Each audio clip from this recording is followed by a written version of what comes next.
that.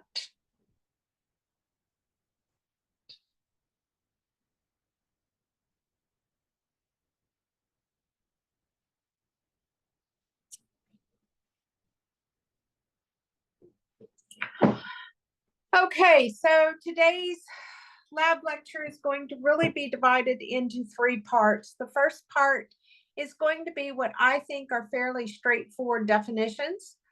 Some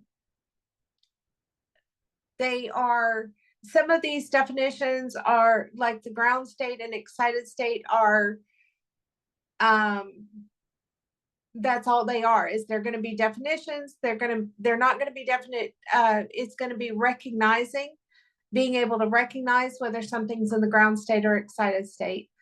Same thing with paramagnetic and diamagnetic. It's going to be recognizing whether something is paramagnetic or whether it's diamagnetic. And then there's going to be the concept of valence electrons, which we are going to use as we progress into the second part of today's lecture. The second part of today's lecture being about electron configurations of ions. And we're going to definitely be using this concept of valence electrons in that process.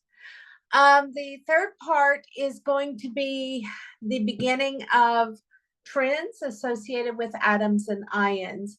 Today, I'm going to focus on the atoms themselves, along with the ionization energy. And then tomorrow morning, I will pick up with the ion size trend.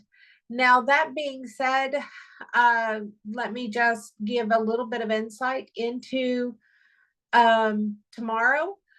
I do not know whether the university will be closed or not. However, looking at my yard, I will not be going anywhere. So that does mean tomorrow I will be on Zoom.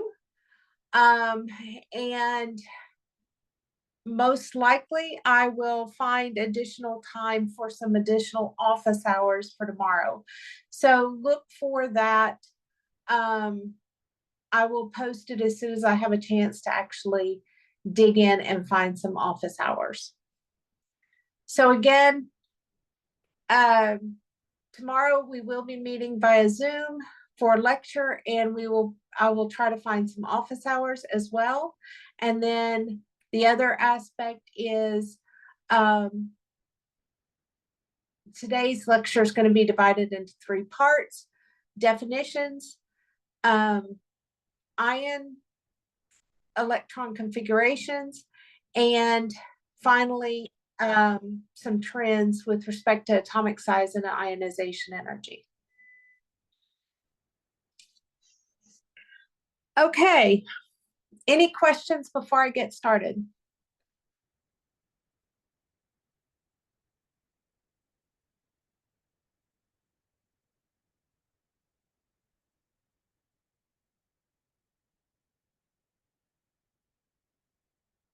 And as with yesterday, you can either put questions or comments in the chat. I do have my chat screen open on one of my screens, and then you can unmute yourself and ask questions or make comments that way.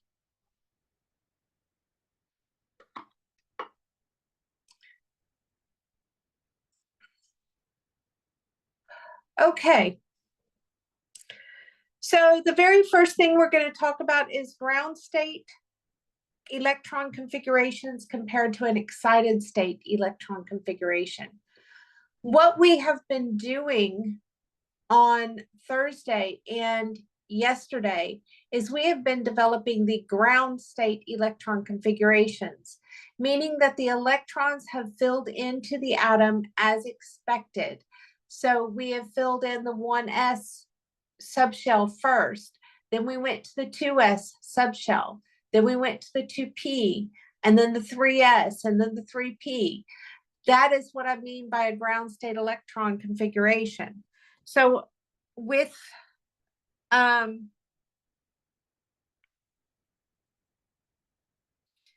for example, with lithium would be 1s2, 2s1. That is its ground state electron configuration because the electrons went in as expected. An excited state means that one or more of the electrons is in a different shell or subshell than expected. So we could have something like, for our lithium here, it could be a 1s2, 2p1. This would be an example of an excited state because that electron that's in the 2p is not expected to be in the 2p. It's expected to be in the 2s. So since it is not expected to be in the 2p, this would be considered an excited state. Another example of an excited state for lithium would be that it would be 1s2, 3s1. In this particular case, it's not even in the same shell that we would expect it to be in. It is in a shell that's higher than what we expected. And so this would be considered an excited state. So back to the two definitions. Ground state means that the electrons have filled in to the configuration in the order we expected, with the 1s followed by the 2s, followed by the 2p, followed by the 3s, then the 3p, and so on and so forth. An excited state simply means that you have an electron that has been promoted to a higher shell or higher subshell than is expected. Any questions about ground state or excited state? That's all there is to it when we say ground state or an excited state. How do we know when to use the excited state? Okay, so I am not going to ask you to know when to use the excited state as much as I would ask you to be able to recognize whether an electron is in the excited state. So that's, and that is because some of these transitions, there is some guidelines to transitions, but we're not going to worry about those guidelines because they're usually, to be quite honest, they're usually taught in quantitative analysis, which comes 3 courses down the road. So again, I want you to be able to recognize whether it's an excited state or a ground state.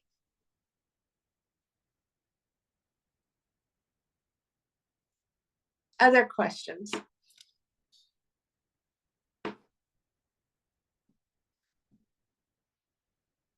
Okay, before we get into the next definition set, which is the valence electrons and core electrons, we got to go back and we're going to talk quantum numbers a little bit. When you are given the 4s2, what does the 4 represent?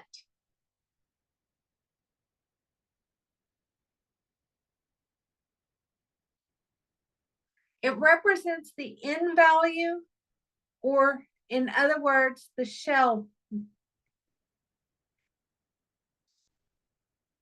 And what does the S represent? It represents the subshell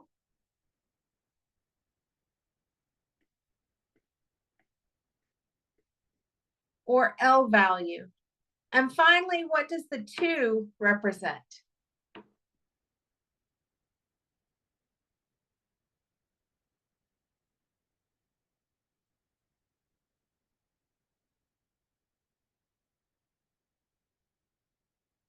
It represents the number of electrons in that particular shell. So if we have 3D, that means that we're talking about the 3 representing the shell,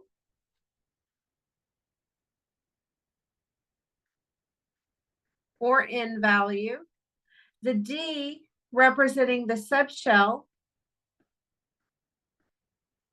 or L value, and the 10 again representing the number of electrons in that shell.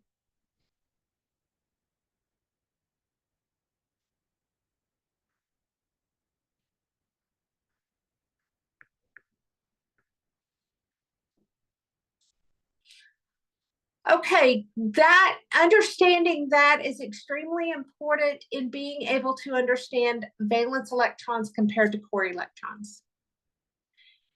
The valence electrons are going to be your electrons that are in the outermost shell, meaning the highest in value.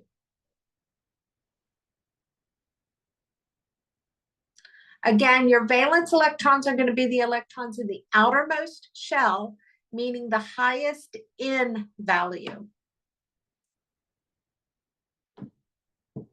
If it's not a valence electron, that means it's a core electron.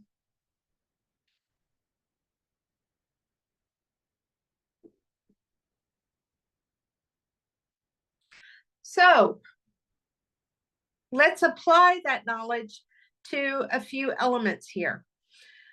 I have nitrogen. Nitrogen has the electron configuration of 1s2, 2s2, 2p3. What is the highest shell? 2. And there just happens to be 2 subshells in that highest shell. There happens to be the 2s2 and the 2p3. When you add up the superscripts, then you're going to get the number of valence electrons. So nitrogen has 5 valence electrons. For phosphorus, the electron configuration is 1s2, 2s2, 2p6, 3s2, 3p3. What is the highest shell? 3. Therefore, it again has 5 valence electrons. Back at the towards the beginning of the semester, when I introduced the periodic table, one of the things that I said is that elements in the same group behave similarly. Well, the reason elements in the same group behave similarly is because they have the same number of valence electrons. Let's just prove that with beryllium, magnesium, and calcium. With beryllium, what is the highest shell? 2. And there are 2 electrons.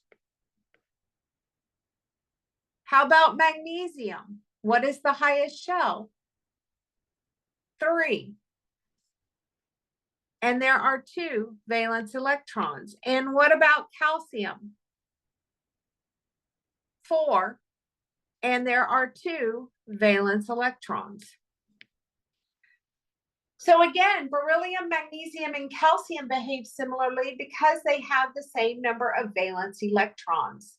So yes, they are in the same group, but that just means another reason that they wound up in the same group, another reason that they behave similarly is all because they have the same number of valence electrons. Questions so far?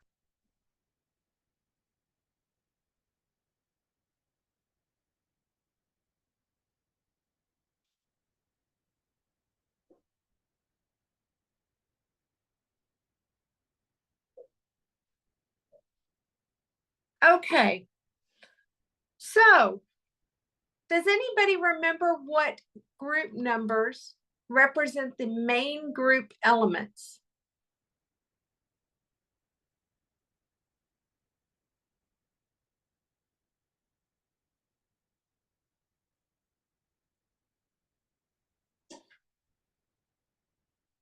One, 2, and 13 through 18.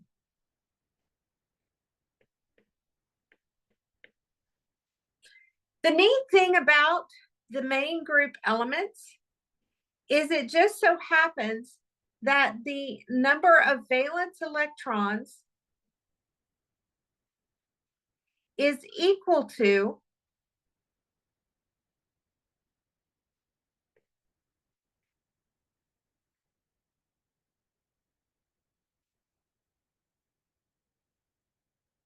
the last digit of the group number.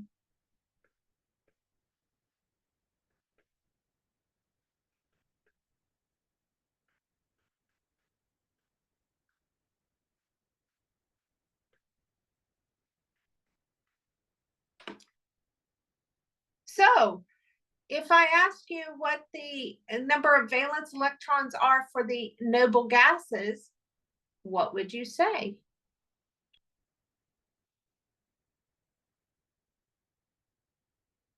There are 8. And the reason is because the noble gases are group 18. The last digit is an 8. And so it has 8 valence electrons.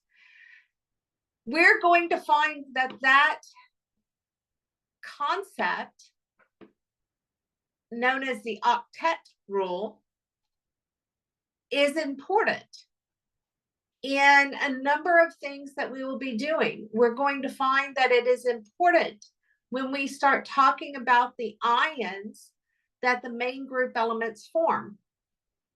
We're going to find that it is important when we start talking about Lewis dot structures. So this is going to be a theme that is going to continue, is this concept of valence electrons and this concept of the octet rule for a noble gas. Now, we've talked about the main group elements. Let's talk about your transition metals. If I want, so scandium is 1s2, 2s2, 2p6, 3s2, 3p6, 4s2, 3d1. What is the highest shell?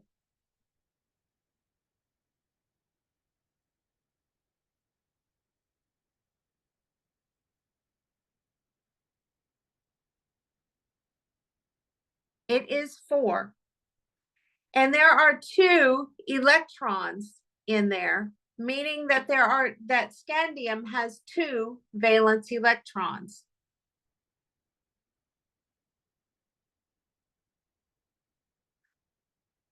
Chromium and copper were examples of anomalies that we talked about yesterday. Chromium has a electron configuration of 1s2, 2s2, 2p6, 3s2, 3p6, 4s1, 3d5. What is the highest shell?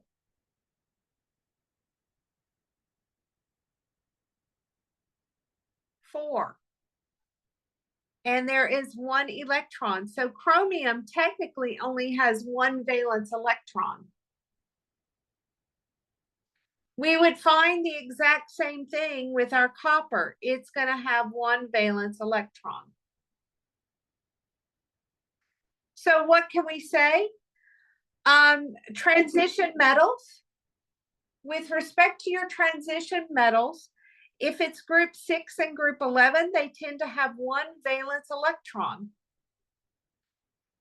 All other transition metals tend to have 2 valence electrons. And this all comes down to the fact that in group 6 and group 11, they are anomalies. They are anomalies that resulted from the promotion of 1 electron out of the S into the D. And therefore, they wind up only having 1 valence electron in that highest shell. Whereas all other transition metals wind up having 2 valence electrons in their highest shell. Questions?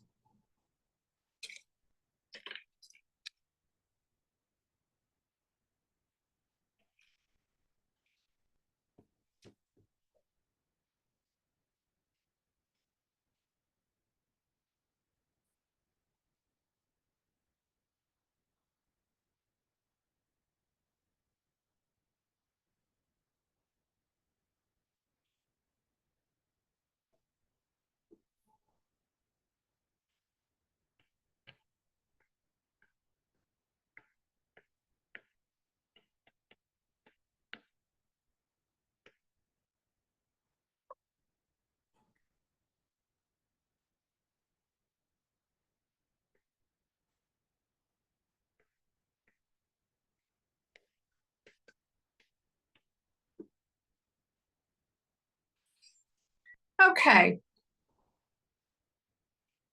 Then we're going to move into the concept of paramagnetic and diamagnetic.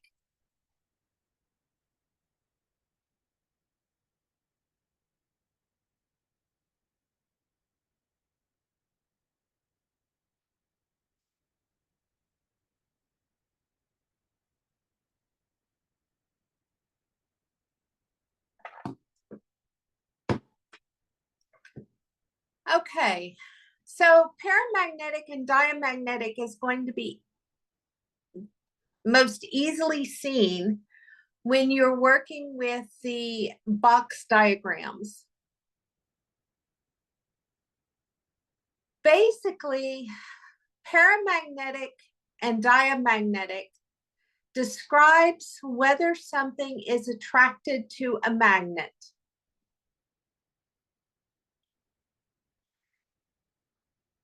Paramagnetic means that the atom is going to be attracted to a magnet.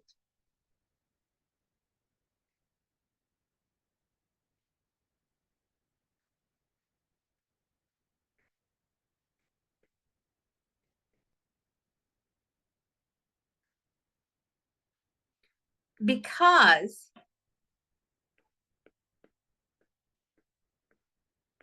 it has unpaired electrons.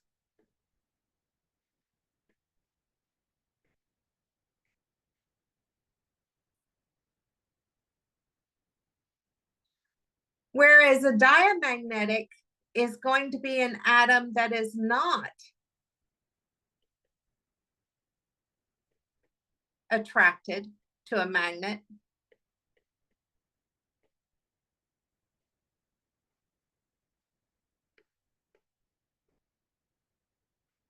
Because all electrons are paired.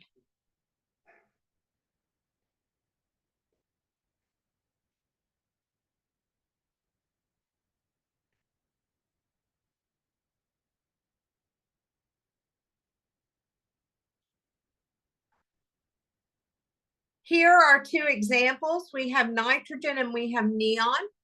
Nitrogen is going to be paramagnetic because it has electrons that are not paired, whereas neon is diamagnetic because all of its electrons are paired up.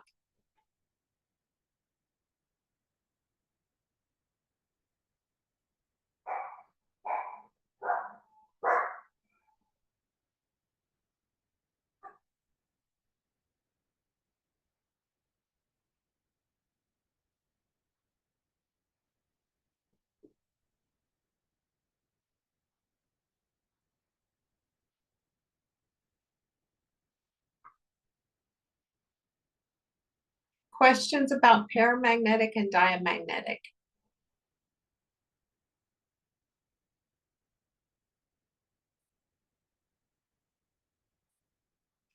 Now, folks, when I talk magnets, I know that a lot of people think of a magnet you can hold in your hand, and you're probably thinking like nails or screws being attracted to that magnet.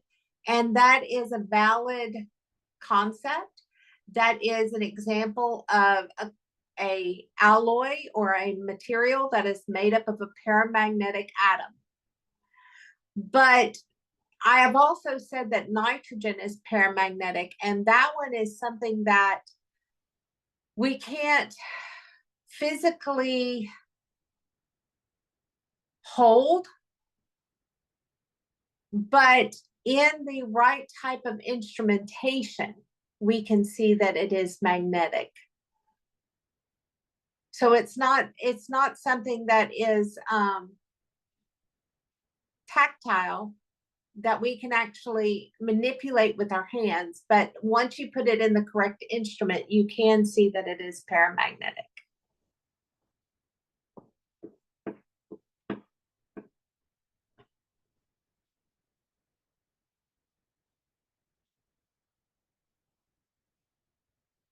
Okay. So one thing I wanted to note is that group 2, group 12, and group 18, if you actually go in and look at their electron configurations, you're going to see that those are always going to be diamagnetic. That is because in each of those cases, group 2, the 2s is completely full. Group 12, the Ds are completely full. And group 18, the Ps are completely full. And so we wind up with diamagnetic substances in those particular groups.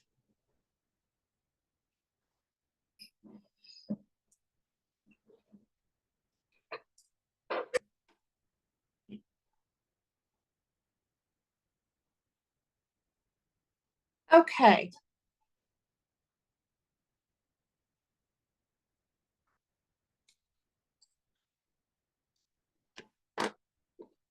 The next thing we're going to be talking about is we're going to be talking about the electron configuration of ions. But before I get into the electron configuration of ions, I want to talk about the compounds that contain those ions. And those compounds are referred to as ionic compounds. An ionic compound is going to be a substance that contains an ionic bond. An ionic bond is going to be an electrostatic, another term for magnetic, attraction between a cation and an anion. A cation is going to be a positively charged atom that results from the loss of electrons.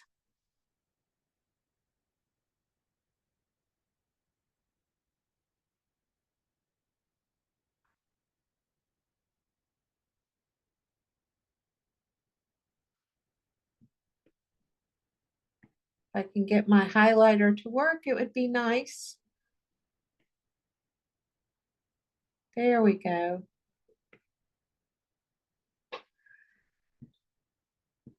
Whereas an anion is going to be a negatively charged ion that results from the gain of electrons.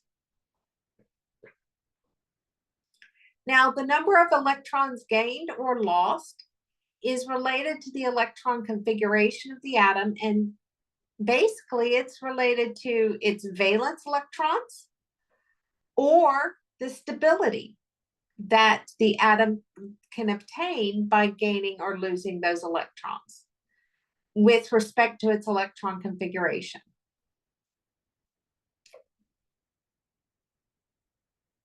So, group 1 and group 2 lose electrons. Specifically, group 1 loses 1 electron.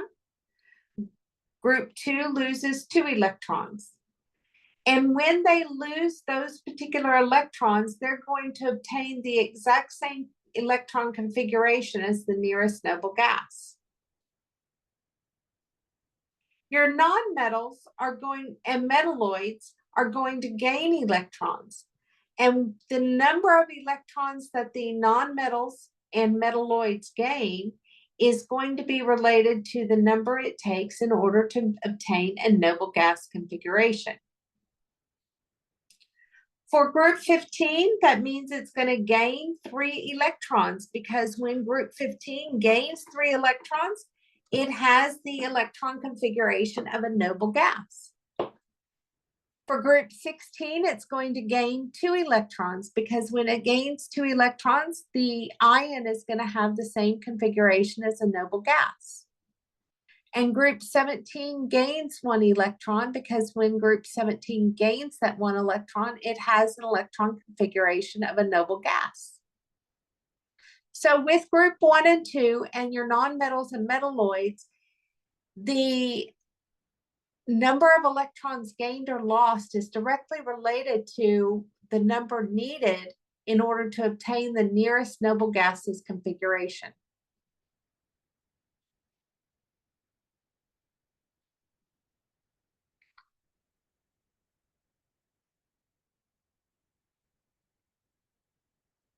That is not going to be the case for your transition metals and your larger metals in the P subshell. Your transition metals, the majority of them, and the larger metals in the P subshell, they tend to lose a varying number of electrons. Now, there's still some method behind the madness for the number of electrons that are lost. And that method behind the madness typically comes from either losing its valence electrons, or it comes from losing a certain number of electrons in order to obtain stability from a half-filled or full subshell. So again, with your transition metals and your larger metals in the P subshell, they don't lose, they're not going to lose enough electrons or gain enough electrons in order to become a noble gas configuration. But they do have a method to the madness in that they are either going to be losing their valence electrons, or they're going to lose enough electrons that they can obtain some sort of additional stability, such as a half-filled subshell or a full subshell.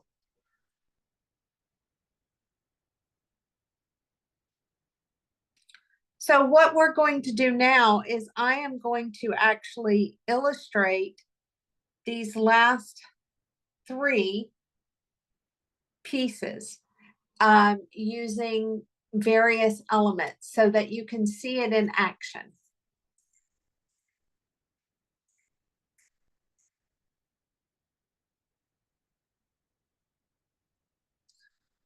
So let's just start with a metal, and I'm trying to make sure that I keep you with the other group. So let's do sodium.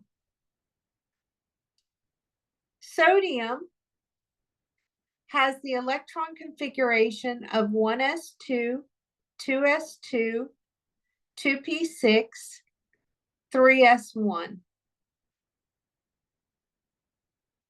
The nearest noble gas is going to be that of neon.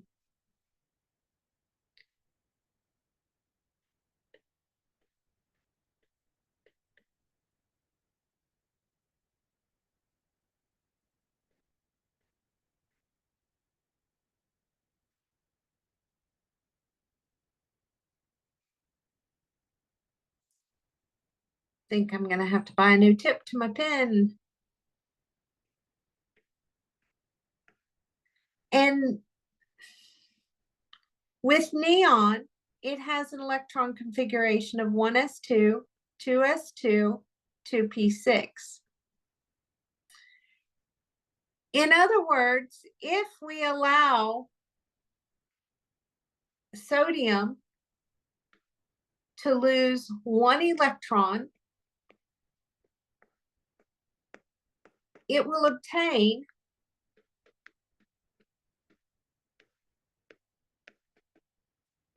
a configuration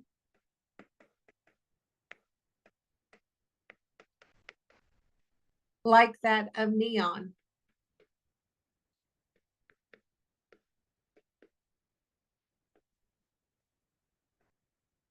So sodium will do just that. It will lose its electron to become sodium plus, and it'll take on the same electron configuration as that of neon. Now, just as a note about where this sodium plus came from, if we have sodium metal, sodium is element number 11, so it has 11 protons at a +1 charge. And it has 11 electrons that have a -1 charge. So pure sodium has no charge. But when you lose that electron, what you do is you form sodium plus. And when you form sodium plus, it's still going to have 11 protons because that is what identifies sodium. but now it's going to have 10 electrons. And so that plus 11 minus 10 gives you the +1 charge, which is what is represented as the element symbol, as a superscript to the right.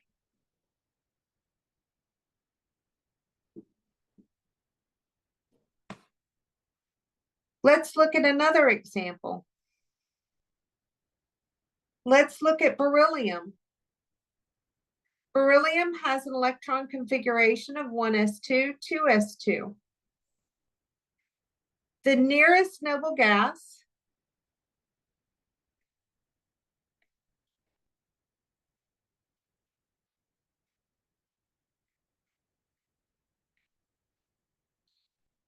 is helium, which has an electron configuration of 1s2. So if we allow beryllium to lose 2 electrons,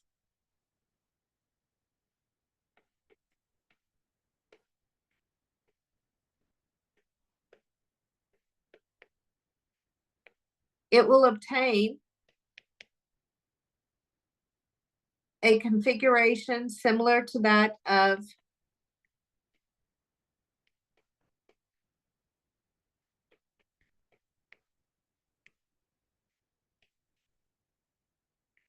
helium. And so that's exactly what happens, is that the beryllium makes a Be2 plus, and in so doing, it loses its valence electrons to make a electron configuration of 1s2.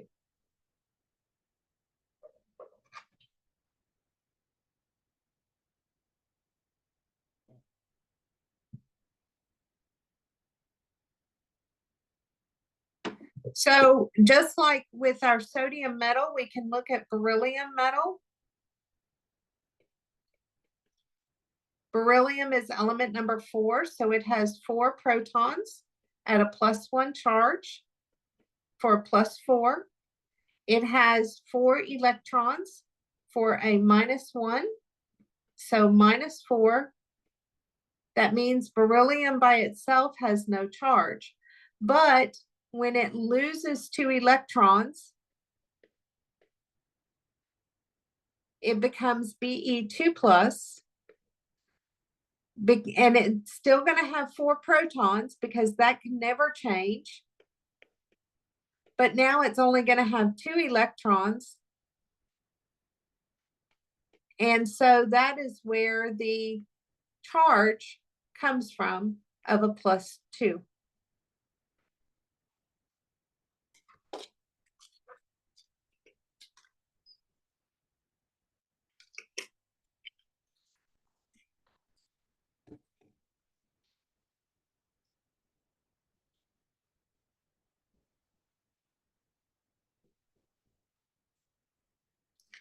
We could do the same thing for our anions.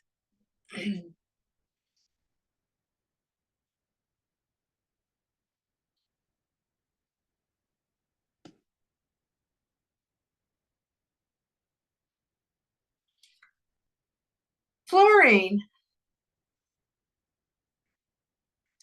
is 1s2, 2s2, 2p5.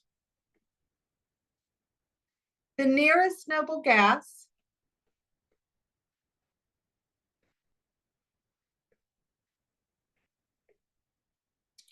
is going to be that of neon, which is 1s2, 2s2, 2p6. So if we allow fluorine to gain 1 electron, it takes on the same configuration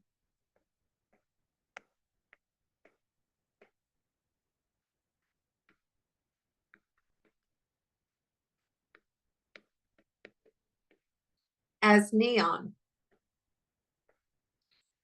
So that's what we do, is we allow it to gain one electron to form an F minus. And so we wind up with a 1s2, 2s2, 2p6 as the electron configuration.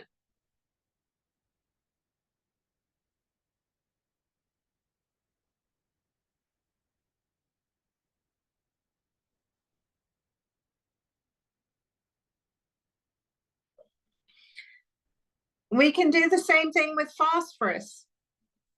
Phosphorus has an electron configuration of 1s2, 2s2, 2p6, 3s2, 3p3. The nearest noble gas to phosphorus is that of argon.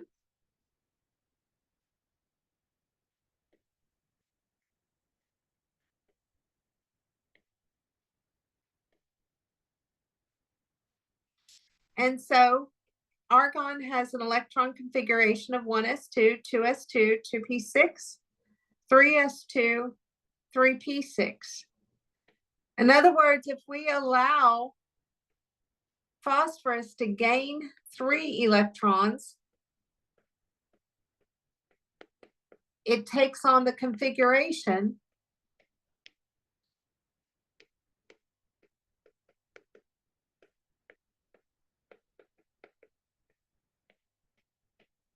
of argon. And so that's what occurs, is we allow it to take on 3 electrons. And that's so it has 1s2, 2s2, 2p6, 3s2, 3p6 as the configuration for phosphide.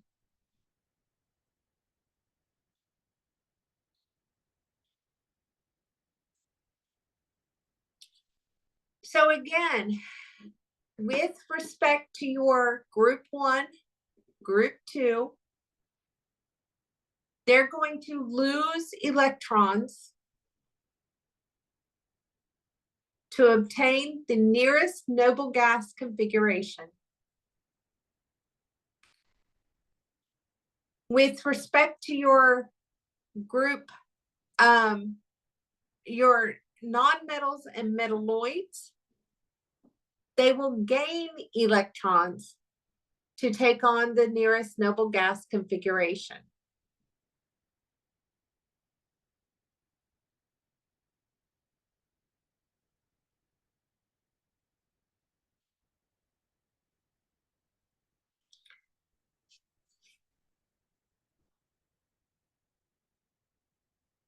With respect to doing the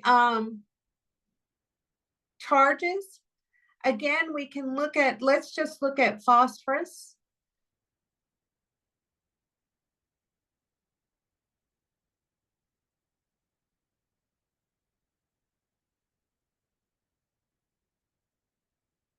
Phosphorus is element number 15. So it has 15 protons at a +1.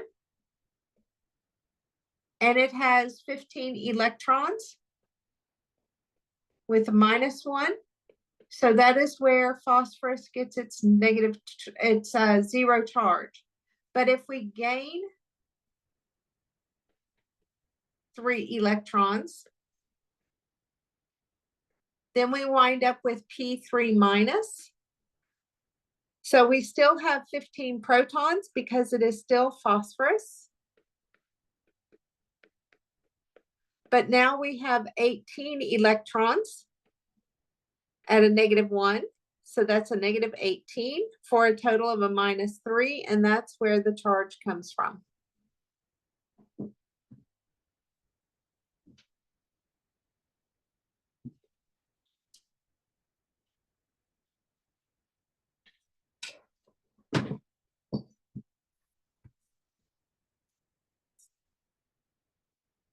Questions about group 1 and 2 and your nonmetals and metalloids?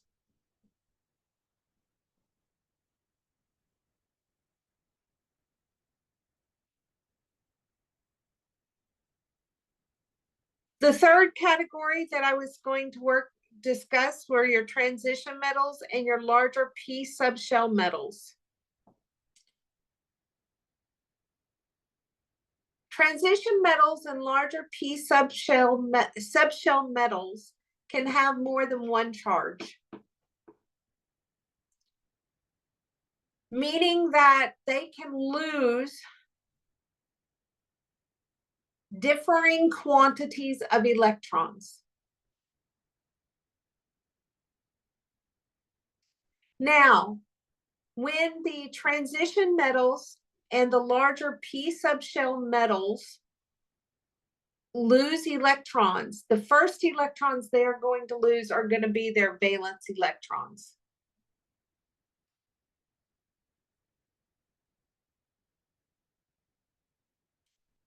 Once they lose their valence electrons, then they're going to lose electrons to obtain some sort of stability, most likely.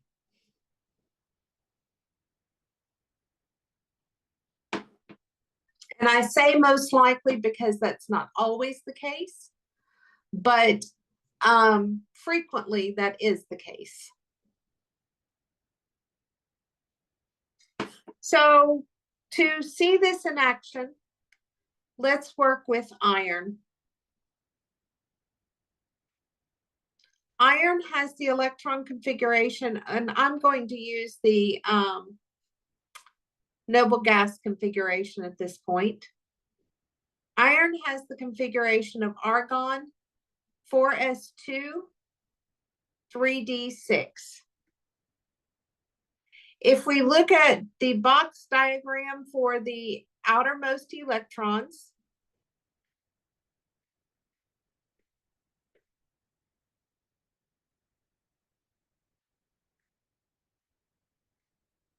we would come up with this box diagram.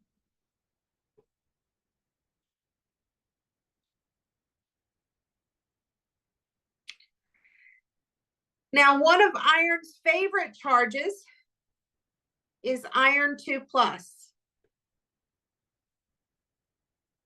Iron has two charges that it tends to form, and one of them is iron 2+.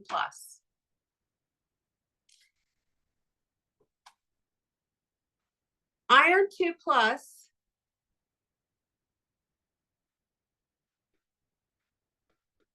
results from losing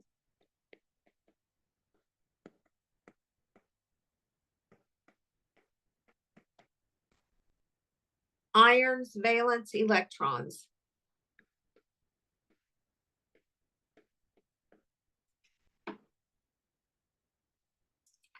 So iron 2+ is going to be argon,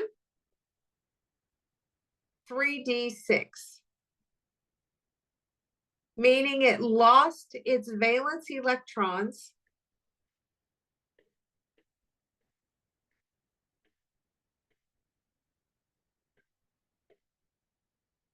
in the process.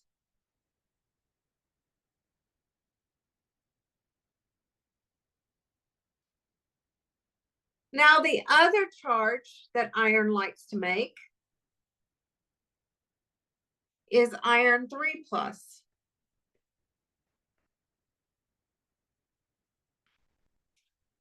Iron 3+ results from one,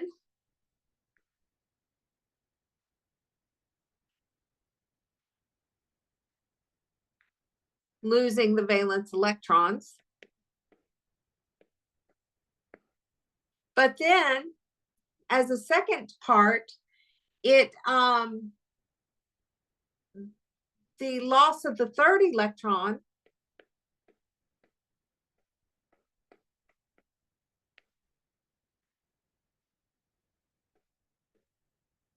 creates a half-filled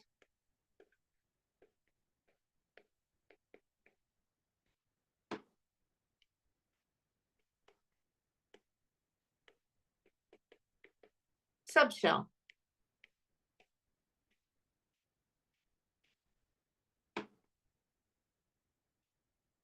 So for the other next one, it is argon 3d5. And what is left is a half-filled 3D, which, if you'll recall from yesterday, means that we have achieved a stability.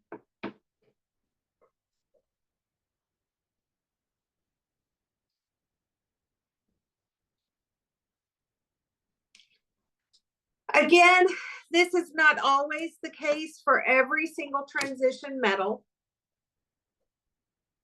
but a lot of transition metals do behave this way, where there is a reason behind the number of electrons that they have lost to make the varying charges that they have. Now, with respect to the majority of transition metals, the majority of transition metals and larger P, they obtain their charges through their favorite charge or charges is through the loss of the valence electrons. So again, with the transition metals and the larger P subshell metals, their favorite charges are those that are obtained by losing their valence electrons. So the majority of your transition metals have a +2 because they have 2 valence electrons.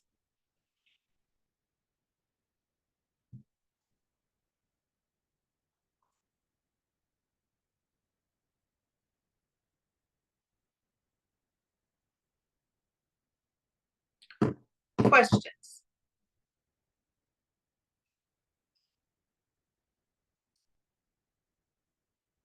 At this point, I want to give us a break till 12:10. And then I will come back and we will do, we'll start getting into the trends of atomic size and ionization energy for the remainder of class. But I feel like this needs to be a break so that hopefully the brains are working a little bit better. So again, 12:10, and we will meet back and go again.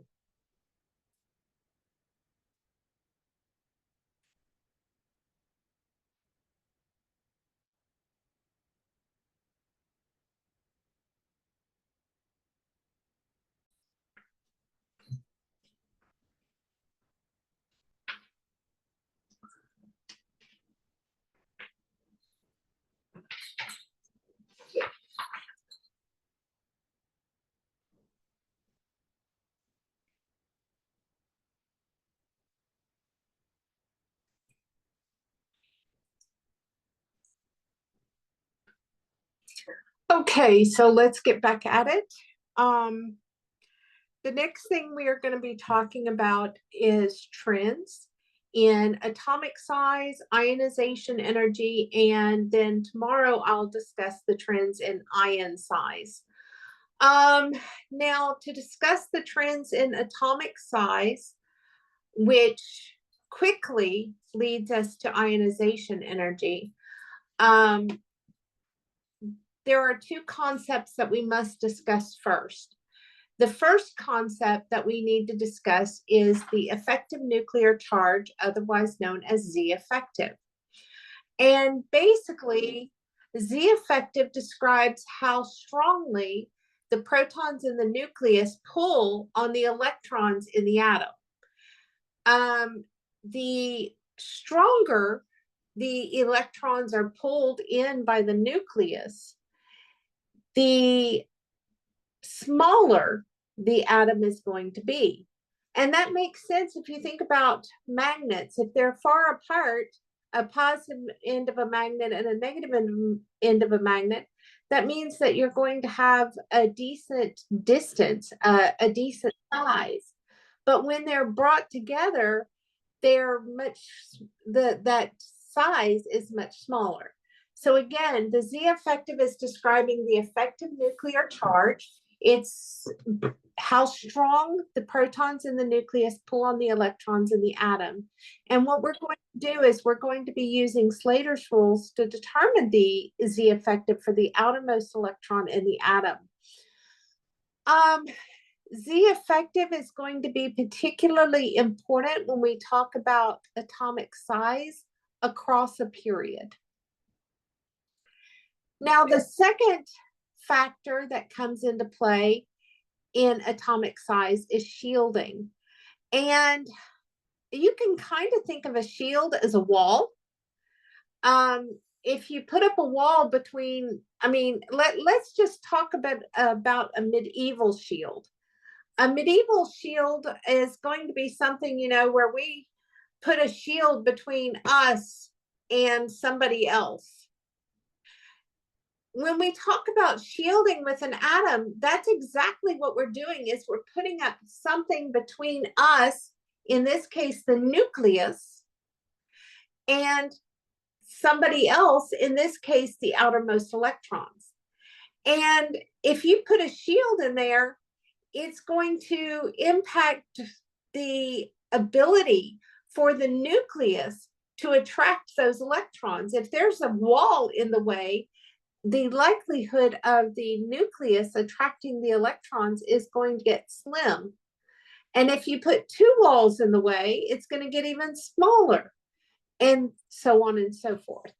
So shielding describes the impact of the innermost shells on the core electrons, or the core electrons, and the impact those have on the outermost electrons. So again, these two factors are going to come into play in determining atomic size. Z effective comes into play when we're talking about the atomic size across a period, whereas shielding is going to be more predominant when we talk about atomic size down a group. We're going to use Slater's rules to determine the effective nuclear charge of an electron, we're going to just use Slater's rules to determine the effective nuclear charge on an electron. And this effective nuclear charge is going to be equal to the number of protons, or the atomic number, minus the shielding. Now, this shielding can be described using some numerical values. And it all is based off of whether or not, or I should say, it's all based off of where the electrons reside relative to one another. If the electrons are in the same shell as the electron you are evaluating, then they will provide a 0.35 shield between the nucleus and that electron. And that is because electrons are in constant motion, and so they're going to wind up crossing paths at times. And when they cross paths, that's when that shielding can occur. So again, if it's in the same shell, then it's going to have a shielding effect of 0.35. Where the shielding effect starts to increase is when we start talking about shells that came before the shell of the electron you're analyzing. So the immediate shell preceding the shell of the electron you're analyzing, if it's an S or a P subshell, then it's going to have an impact of 0.85. Whereas if it's a D or an F subshell, then it's going to have an impact of 1. Now, if we're talking 2 shells preceding the shell you're looking at or more, then they're both going to have a 1. And I'm going to demonstrate this using the mathematics, and hopefully it'll make more sense once we get into that.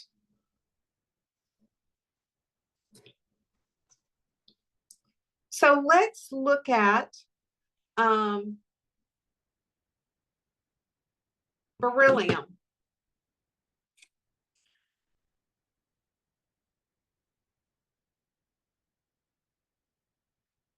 soon as I can get this pen to work. There we go. Beryllium. We're going to calculate the Z effective for one of the 2s electrons. Beryllium's electron configuration again is 1s2, 2s2. Okay, now what we have here is, first of all, let's talk about the same shell. If we are looking at one of the electrons in the 2s, then we're talking about the shell 2.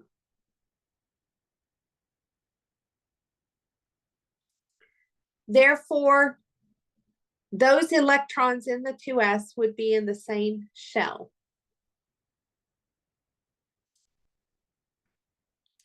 Now, if we're talking about electrons in the group preceding that shell, that means we're talking about, if we're talking shell 2, then the one that came before it is shell 1.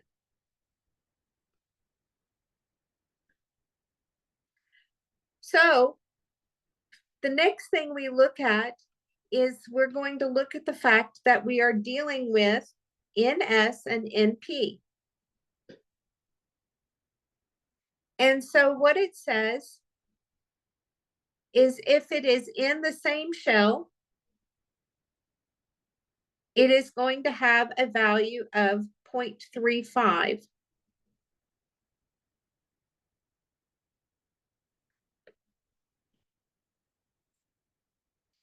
If it is in the shell before that, it is going to have a value of 0.85. So now we can calculate our Z effective. It is going to be the number of protons. Well, beryllium has 4 protons, minus, we're going to take out 2 times 0.85 because there are 2 electrons at 0.85.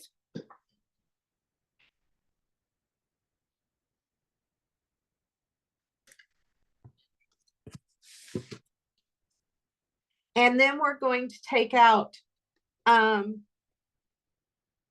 electron at 0.35.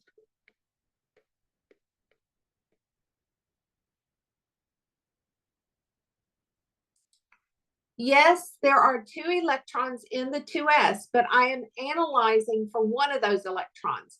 So only one of them is providing any type of shielding.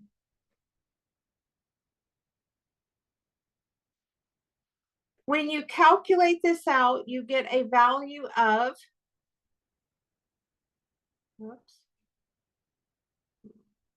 1.95.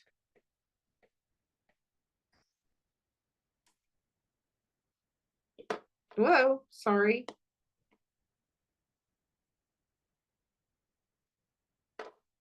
So let me give you a moment to digest that, and then I'm going to come back and I'm going to state it all again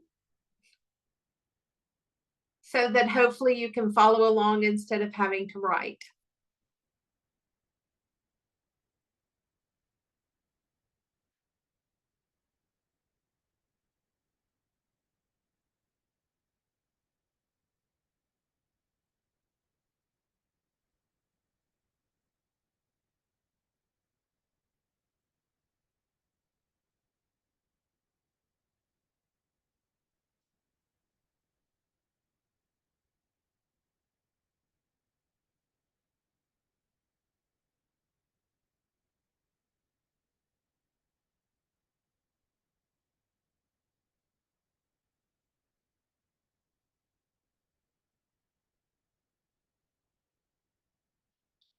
Okay. So I'm calculating the Z effective for one of the electrons in the 2s subshell. What that means is that that one electron will be impacted by the second electron in the 2s, and it will be impacted by the 2 electrons in the 1s. So in other words, the 3 electrons are going to impact the Z effective for that 4th electron. Now, how badly are they going to impact the Z effective for that 1 electron? That is what we're calculating. If it is in the same shell, then it only impacts it by 0.35.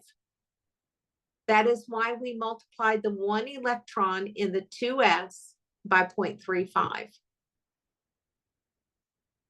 If it's in the shell that came before that electrons, if it's in the shell that came before the electrons we're studying shell, then we multiplied it by 0.85.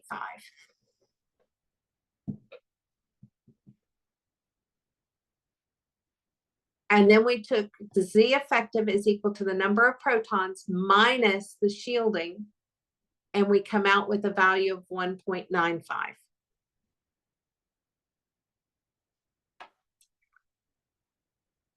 Let's look at another example.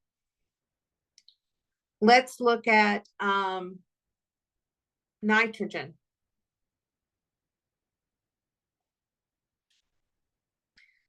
We're going to calculate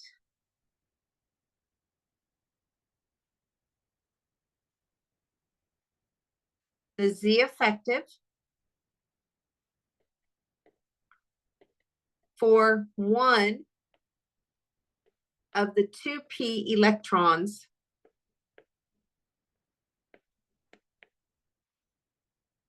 Nitrogen has an electron configuration of 1s2, 2s2, 2p3.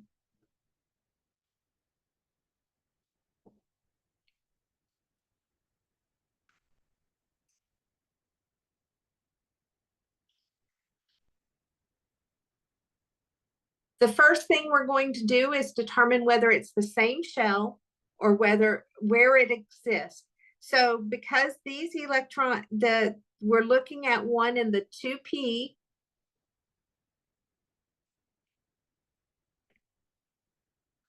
that means that anything in shell 2 is going to be in the same shell. So that means the 2s2 and the 2p's are in the same shell.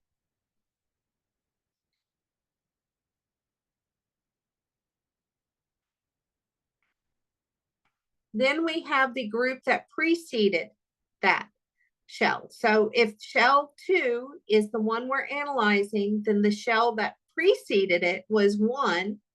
And so that would be our, that 1s2. Now, for all of the electrons in the same shell, we're going to use 0.35. So that's 0.35. For all the ones in the n-1, we use 0.85. So these are 0.85.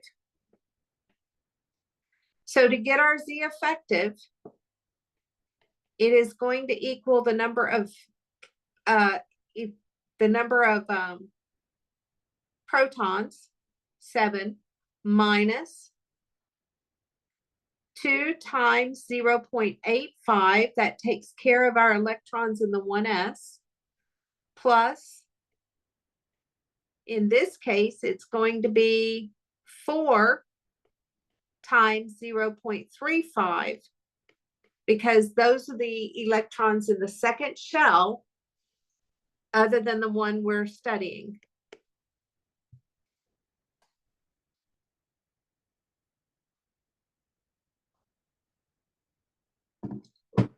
When you key this into the calculator, you get a value of 3.9.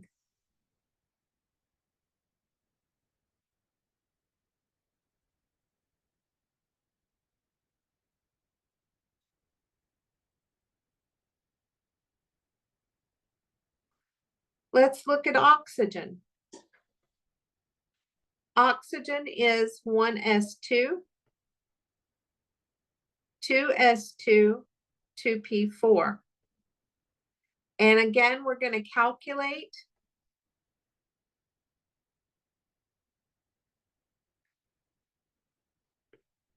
the Z effective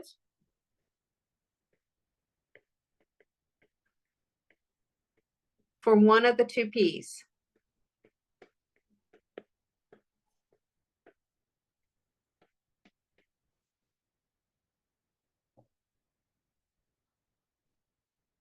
Since 2 is our shell number, anything in that shell is going to be have a value of 0.35.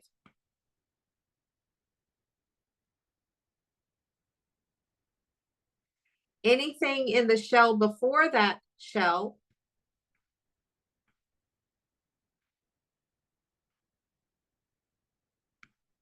is going to have the value of 0.85.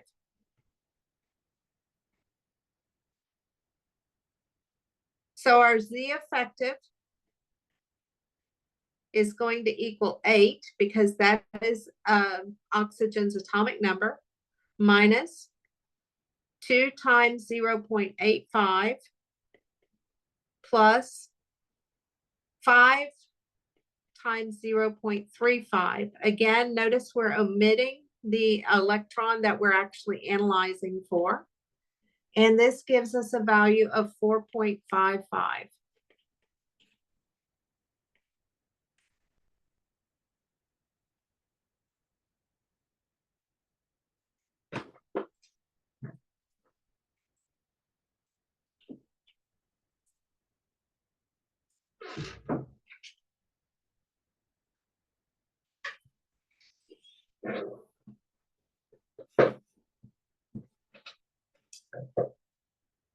Questions so far?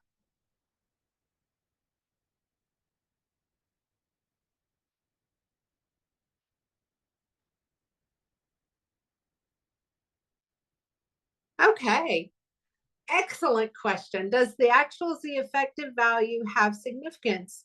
Like if it's higher, does that mean something different?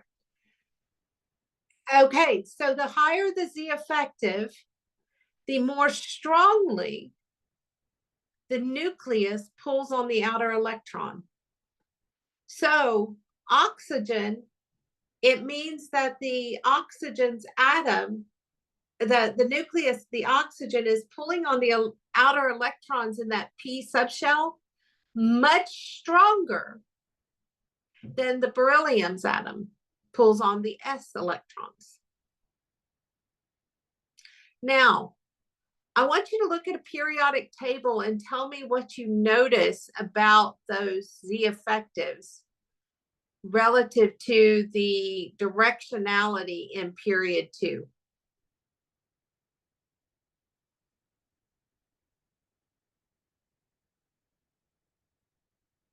Okay, I was asked and I was asked this twice, why did we use 5 instead of 6?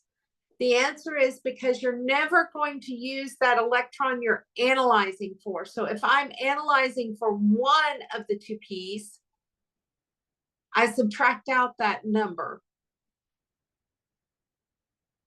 So 6 minus 1 is 5. Up on nitrogen, I did 5 minus 1 is 4. On the beryllium, I did 2 minus 1 is 1.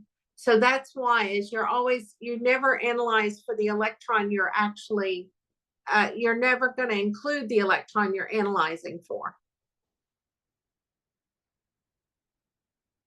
So the thing that I asked is what happens with the Z effective as you go across a period. And yes, it gets higher as you go left to right.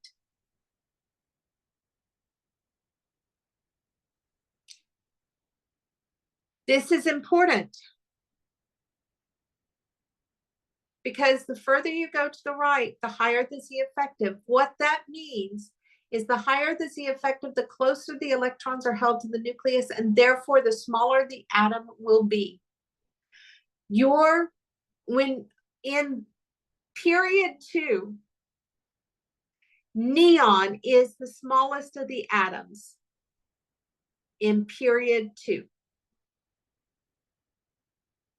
And lithium is the largest of the atoms in period 2.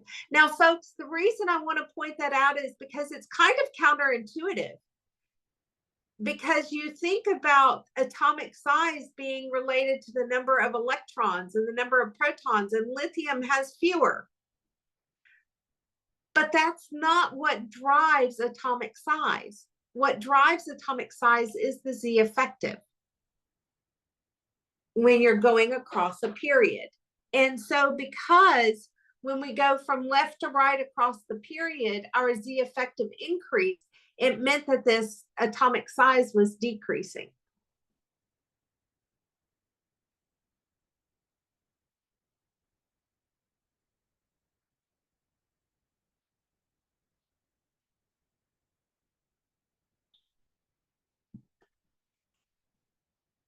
Just because I want to illustrate another element that actually gets into the ones, let me illustrate magnesium. And let's take magnesium and we're going to evaluate the Z effective for one of the 3s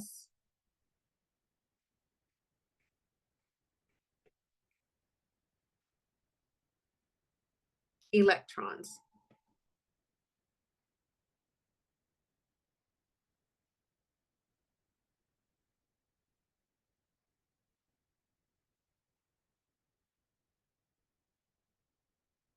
Okay, well, magnesium is 1s2, 2s2, 2p6, 3s1.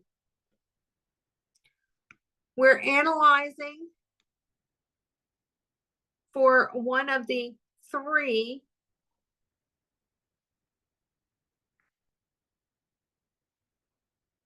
s electrons.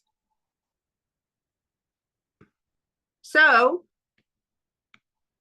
that means that, excuse me, that should have been 3s2, not 3s1.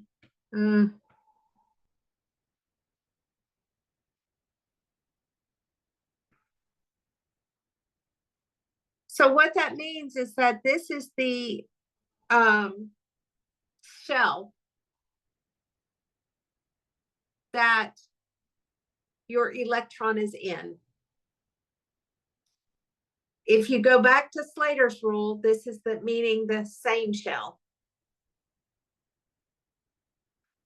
So it's going to have a value of 0.35 associated with those electrons. The shell that came before that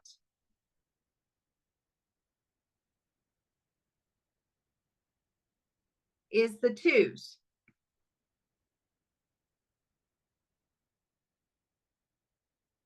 And therefore, those are going to be 0.85. Now, we haven't done one of these next ones, and that is we have a new shell that is 2 less than your original. Anything that is 2 less than the original is going to have a 1 associated with it for the shielding effect. So for magnesium, it's 12 minus 2 times 1 for the shielding effect due to the 1s plus 8 times 0.85 for the shielding effect due to the 2s and 2p plus 1 times 0.35 for the shielding effect for the electron in the same shell. And when you complete this calculation, you get a value of 2.85.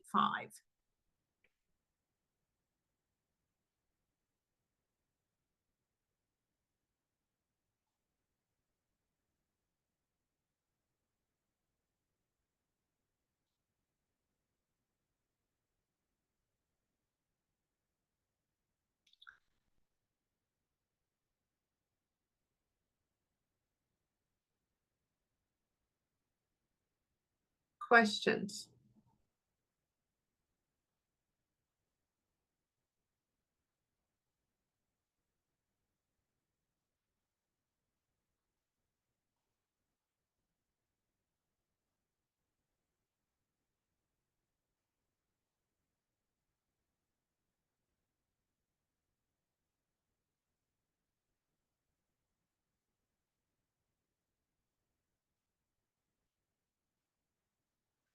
Folks, we could get into something like, let me think.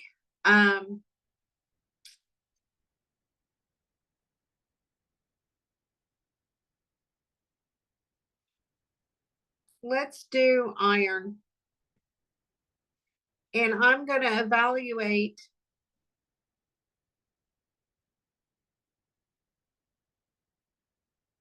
assuming I can get this to work. The Z effective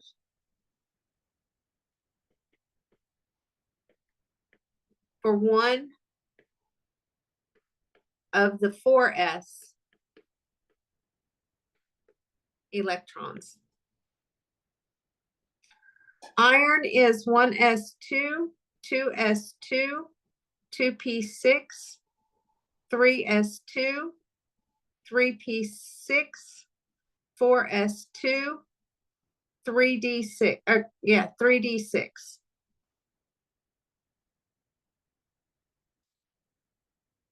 Okay. I said I am going to analyze for a 4s. So my one that is in the same shell is this 4s.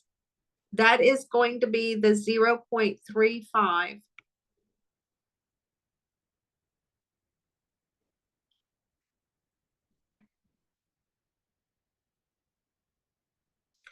Now here, the reason I wanted to do this one is I wanted to show you that you've got to be careful. If you go back up to Slater's rules, we've been saying n-1, meaning the 3s would get a 0.85. But you do have to be careful because if you go back to Slater's rules, you will notice that if it's a N sub F,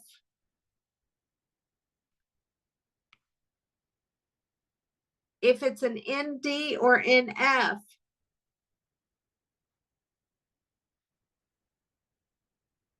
then it is a 1 if it is in N-1. So that means these 3d6s is a 1 because they're a D. D's and F's often get a 1. Not always, but often.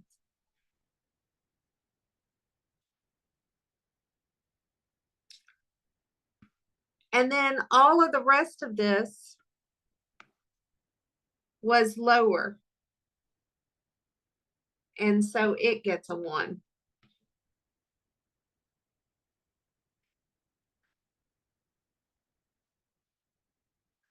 So we're looking at element 26 minus, we have 10 times 1 plus 8 times 0.85 plus 1 times 0.35 plus 6 times 1. And when you calculate that out,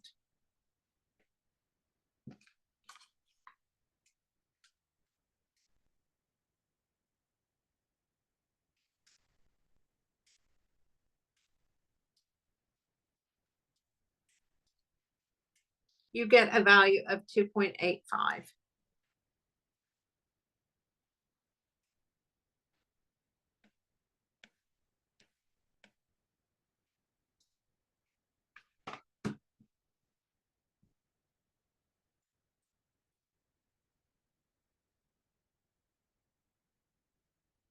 Questions?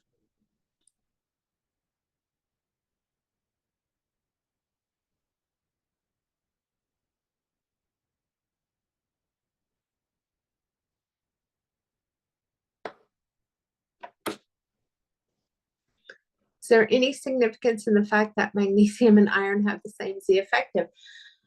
Actually, there is no significance in the fact that magnesium and iron have the same Z effective. It was just luck of the draw, to be honest. I did not plan it that way. What this particular thing with the magnesium and iron is to illustrate is really that you can calculate Z effective for any element, but Z effective to have true meaning, you really need to look at the Z effective across a period. Otherwise, the Z effective does not have it means something in the fact that it describes how strongly the nucleus pulls on the electrons, but it does not have an impact towards atomic size unless you're looking across a period. That's what I was trying to get at. Will this topic be on the exam next week? Yes, it will.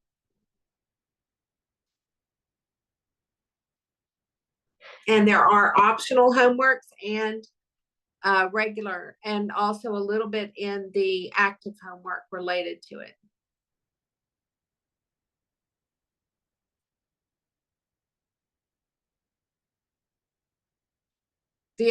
What we go over tomorrow, after I go over ion size, the rest of what I go over tomorrow will not be on the test, but through today will be, and a little bit of tomorrow.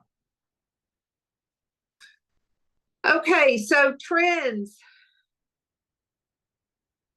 We're talking Z effective started our discussion of trends with respect to atomic size and ionization energy and ion size. The trend with respect to atomic size is that size will decrease from left to right across a period due to an increased Z effective.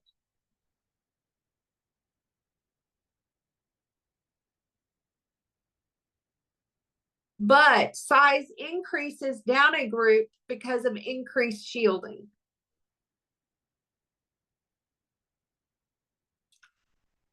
If you're more of a picture type person, this gives you a diagram. The absolute smallest atom on here is helium, and the largest atom we have on our periodic table at this time is francium.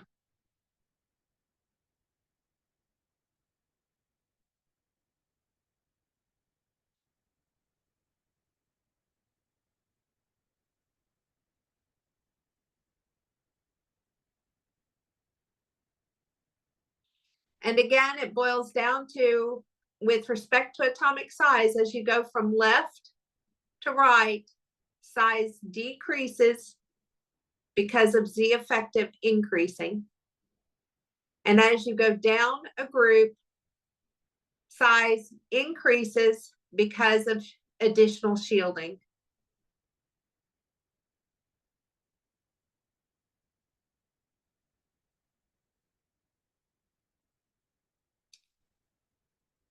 The last thing I want to talk about today is ionization energy. By definition, ionization energy is the energy needed to remove 1 mole of electrons from 1 mole of atoms to make 1 mole of cation.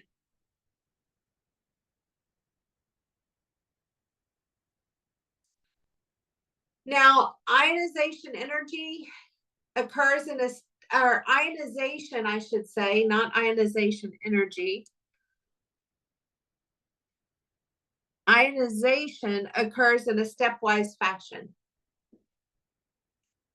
So we start out with a neutral atom of an element. We lose 1 mole of electrons to make 1 mole of +1 cation. That is referred to as the first ionization energy of the element.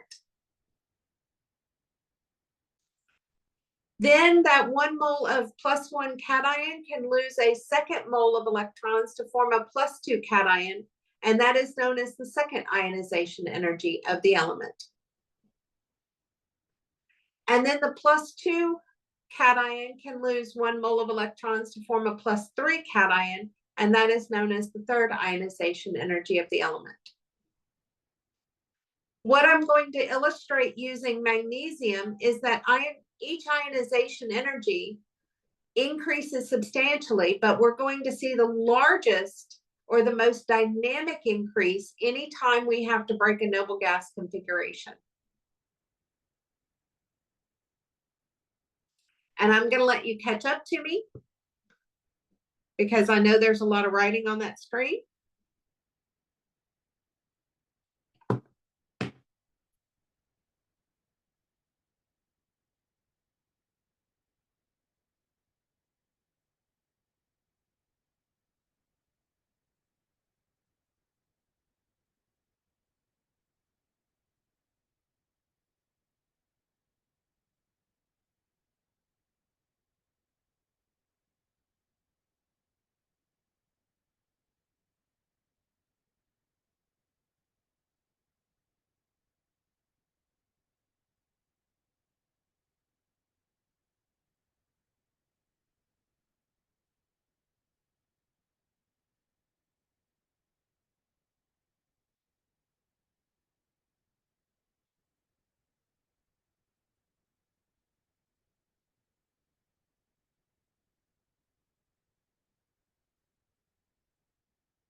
And like I said, I'm going to illustrate what I mean by all of this using magnesium as my example.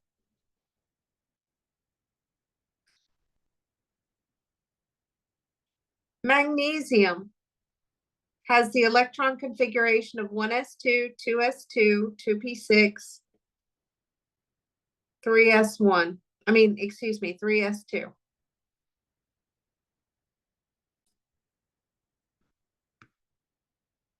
The first ionization energy has magnesium losing a 1 mole of electrons to make 1 mole of magnesium +1 charge. This is its first ionization energy.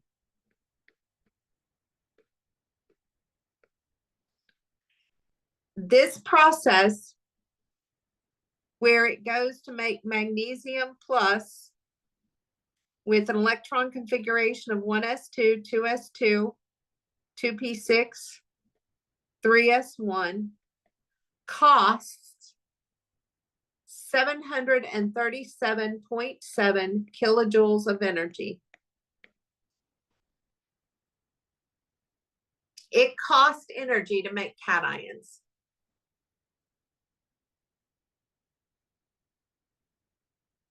Now, to make magnesium 2 plus, which is 1s2, 2s2, 2p6, this is the second ionization energy where magnesium plus loses another mole of electrons to form magnesium 2 plus. This is referred to as its second ionization energy. And it will cost an additional 1,450.6 kilojoules of energy.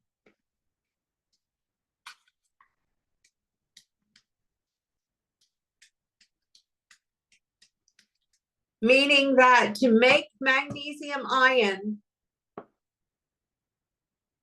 it costs 2,188.3 kilojoules of energy.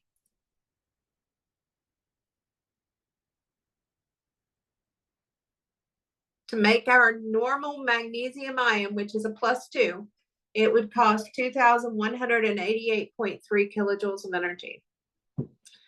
Now, going back to what I said previously about the fact that the largest increase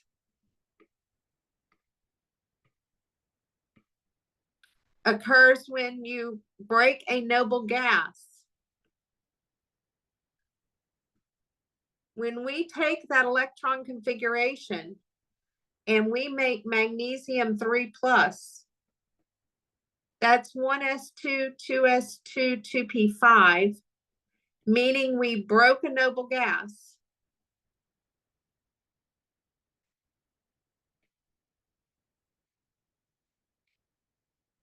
This process where you take magnesium 2 plus and you make magnesium 3 plus, this would be referred to as the third ionization energy.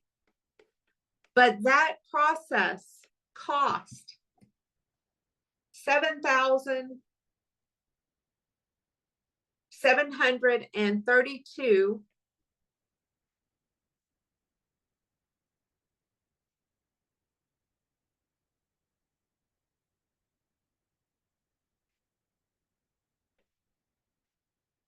0.6 kilojoules of energy. So in other words, it was 2,188 to take and make magnesium 2 plus. We just added another 5,000 plus just to make magnesium 3 plus. That amount of energy is too much. Therefore, we don't make magnesium 3 plus. Because that breaking that noble gas configuration costs too much energy to do so.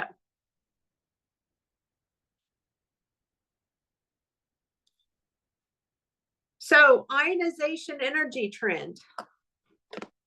What we can say about the ionization energy is that, number one, the smaller the atom, the higher the ionization energies. I didn't illustrate this one, but that is the major trend. The smaller the atom, the higher the ionization energy. The energy trend I did illustrate, though, is that ionization occurs in a stepwise fashion, with each successive ionization energy being substantially higher than the one prior to it. But the largest change in ionization energy will occur if you have to break a noble gas configuration.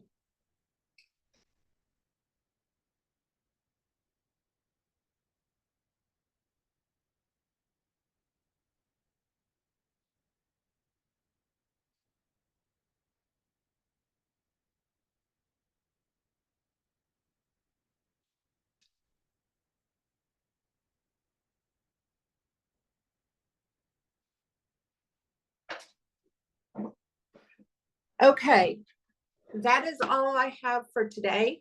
That is a lot.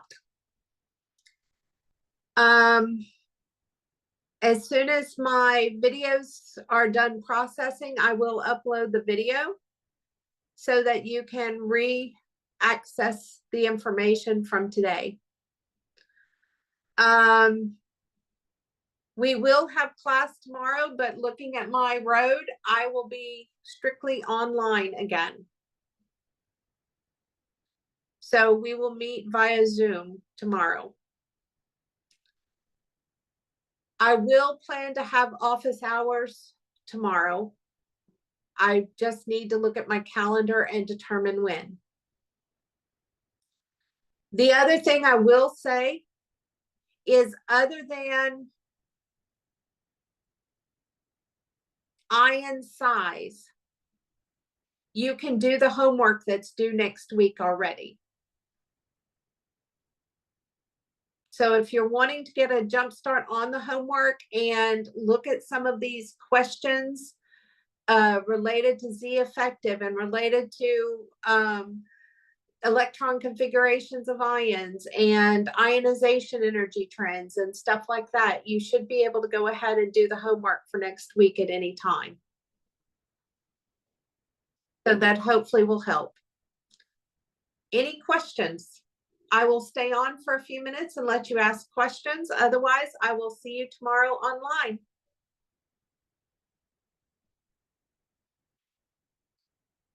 I do not know. I have not heard whether the university will be open tomorrow or not yet. That is still to come.